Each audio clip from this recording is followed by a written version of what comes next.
nós estamos aqui mais uma vez para trazer algumas impressões sobre a situação que nós estamos vivendo, atendendo às diversas demandas de perguntas, de dúvidas, sobretudo em 3 temas fundamentais que eu quero trazer para vocês aqui. Primeiro, é possível reduzir salário e jornada com acordo individual? Segundo, a extinção do contrato por força maior, ela é possível? Quais são as consequências? E a terceira, o fato do príncipe, se ele se enquadra, quais são as consequências, como aconteceria. Em relação ao primeiro ponto, redução de salário de jornada mediante acordo individual direto entre empregado e empregador. Isso seria válido, possível? Eu digo para você que não é recomendável nesse momento. Por que isso não é recomendável? Apesar do artigo 2º da medida provisória 927 ter autorizado que haja acordo individual entre empregado e empregador, prevalecendo inclusive nesse momento sobre negociações coletivas, objetivando garantir a permanência do vínculo de emprego, esse mesmo dispositivo diz respeito aos limites estabelecidos na Constituição. Gente, o artigo 7º da Constituição, no seu inciso 6, ele traz um princípio fundamental ao direito do trabalho, que é a irredutibilidade de salário, salvo disposto em acordo ou convenção coletiva. Então, a regra é que não pode haver redução de salário, a não ser que haja negociação coletiva com os sindicatos. O artigo 503 da CLT, que traz a previsão de que em situações de força maior pode haver uma redução de até 25% da jornada e do salário, através de um ato do empregador diretamente com seus empregados, esse dispositivo não foi recepcionado pela Constituição Federal. A jurisprudência, ela é absolutamente pacífica, não há questionamento sobre isso, exatamente porque a Constituição impõe a necessidade de negociação coletiva. Isso foi reforçado pela reforma trabalhista com a Lei 13.467, que trouxe no artigo 611, parágrafo 3º da CLT, inclusive a previsão de que redução de salário pode ser objeto de acordo e convenção coletiva, mas mantendo a garantia de emprego dos empregados durante o período que vigorar essa cláusula coletiva. Então, parece que há um óbice intransponível esse acordo direto feito entre empregado e empregador.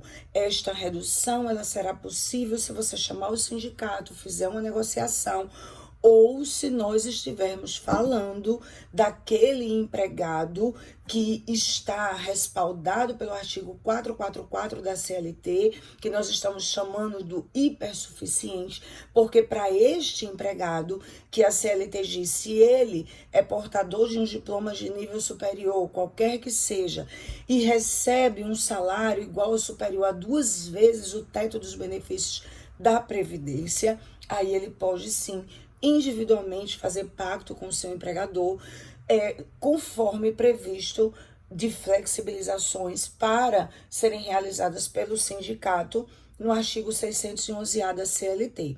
Uma outra possibilidade, além da mais recomendável, que é a via da negociação direta com o sindicato, é o acordo extrajudicial, que as empresas aí sim podem realizar e levar para homologação na Justiça do Trabalho, mas esse é um meio mais burocrático, está sujeito ao controle judicial e, portanto, não é o mais rápido para este momento, mas é também uma possibilidade.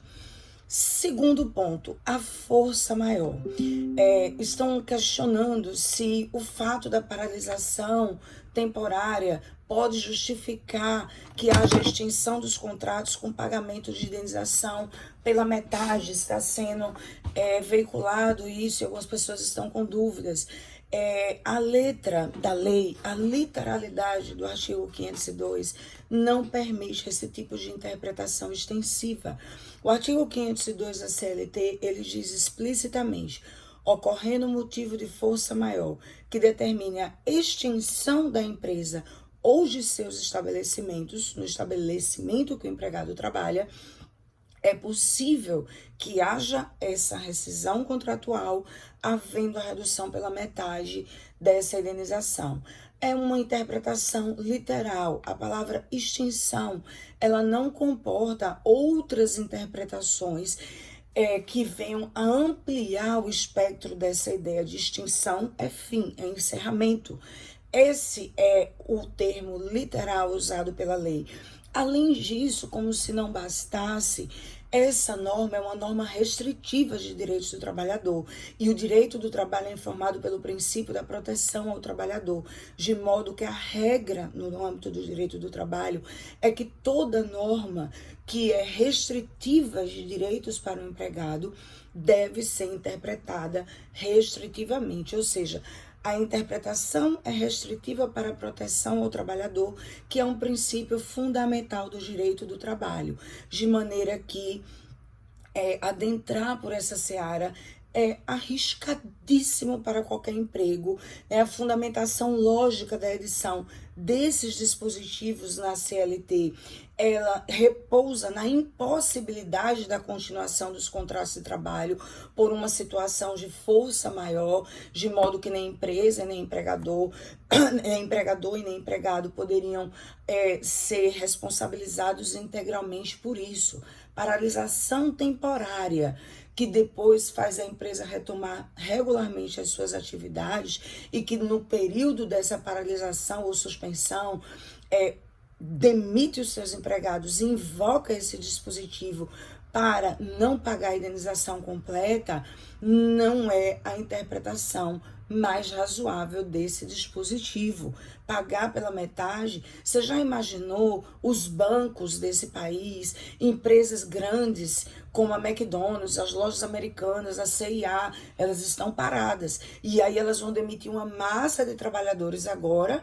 Quando cessar toda essa situação, elas vão retomar naturalmente as suas atividades e vão invocar o 502 para dizer que demitiu os empregados porque estava paralisada por motivo de força maior, e isso trouxe dificuldades econômicas e crise financeira. Dificuldade econômica não se caracteriza como força maior, o contrato de trabalho é marcado pela alteridade, os riscos da atividade econômica, dentre eles dificuldades econômicas, pertencem ao empregador e não podem ser partilhados e nem divididos com o empregado, de maneira que a lei ela trata explicitamente de uma situação de força maior que resulta na inviabilização da continuação da existência daquela atividade, ou seja, a atividade não tem como continuar e por conta de algo que fugiu ao controle do empregador, imprevisto, imprevisível, que ele não poderia evitar.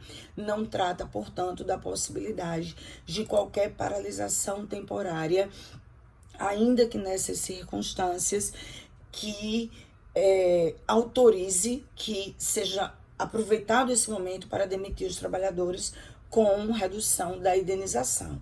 O risco que se está produzindo para se ter um problema futuro é imenso. Então é preciso muita cautela e muita responsabilidade nessa hora na condução desses contratos de trabalho dentro das empresas. Uma outra pergunta: ainda que se caracterizar a força maior e ela realmente inviabilizar o estabelecimento, levar ao encerramento das atividades da empresa, a indenização devida pela metade se refere a quê? A tudo, a todas as verbas? De modo algum. Salário, férias vencidas, direitos trabalhistas decorrentes da relação do contrato de trabalho não entram nessa previsão. A CLT, quando alude a essa indenização, nesse artigo que nós estamos nos referindo, 502, ela fala da indenização que era devida ao empregado portador da estabilidade decenal, estabilidade que existia antes da Constituição de 88, que era prevista no artigo 487, mas que foi substituída na Constituição Federal pela multa dos 40% sobre o FGTS. Então não existe mais estabilidade decenal, não existe mais, portanto, aquela indenização prevista no 478 da CLT, porque o regime da estabilidade decenal foi substituído pelo regime do FGTS e a indenização foi substituída pela multa dos 40%. E é, portanto, somente a redução pela metade desta multa de 40%, que se tornaria 20%, que ocorreria nessa hipótese. Lembrando que o aviso prévio ele não seria devido nessa hipótese, porque não foi uma dispensa arbitrária do empregado, não foi um ato deliberado e discricionário do empregador, mas resultante de força maior. Fato príncipe, qual é a controvérsia que nós estamos tendo em relação a isso? Nessa situação de calamidade pública, quem pagará as verbas rescisórias ou a indenização devida ao empregado se a paralisação que foi determinada pelos governos municipais e estaduais vier a impossibilitar a continuidade do pagamento? A empresa pode alegar força maior e o Estado pode alegar, aliás, a empresa pode alegar fato do príncipe e o Estado pode alegar, então, força maior? Gente, não há uma resposta fácil, fechada, e nem simples nesse momento. Está existindo muita polêmica a respeito desse enquadramento. Afirmar que cabe ou que não cabe nessa hora é precipitado, porque esse assunto é polêmico. A gente trata no campo das possibilidades, aquilo que está sendo cogitado, das reflexões que estão sendo feitas a respeito desse tema.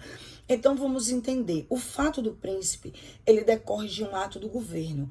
Trata-se de quê? De um ato do governo municipal, estadual ou federal, que inviabiliza a continuidade da atividade econômica, levando à extinção dos contratos de trabalho.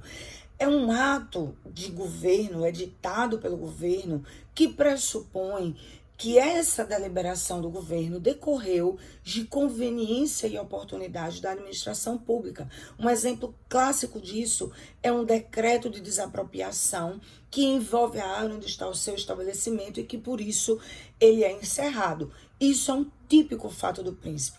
Então, a pergunta é, nos municípios e estados em que o governo está proibindo o funcionamento de estabelecimentos em razão da calamidade pública relativa ao coronavírus, se isso levar à inviabilidade da atividade econômica, será caracterizado como fato do príncipe?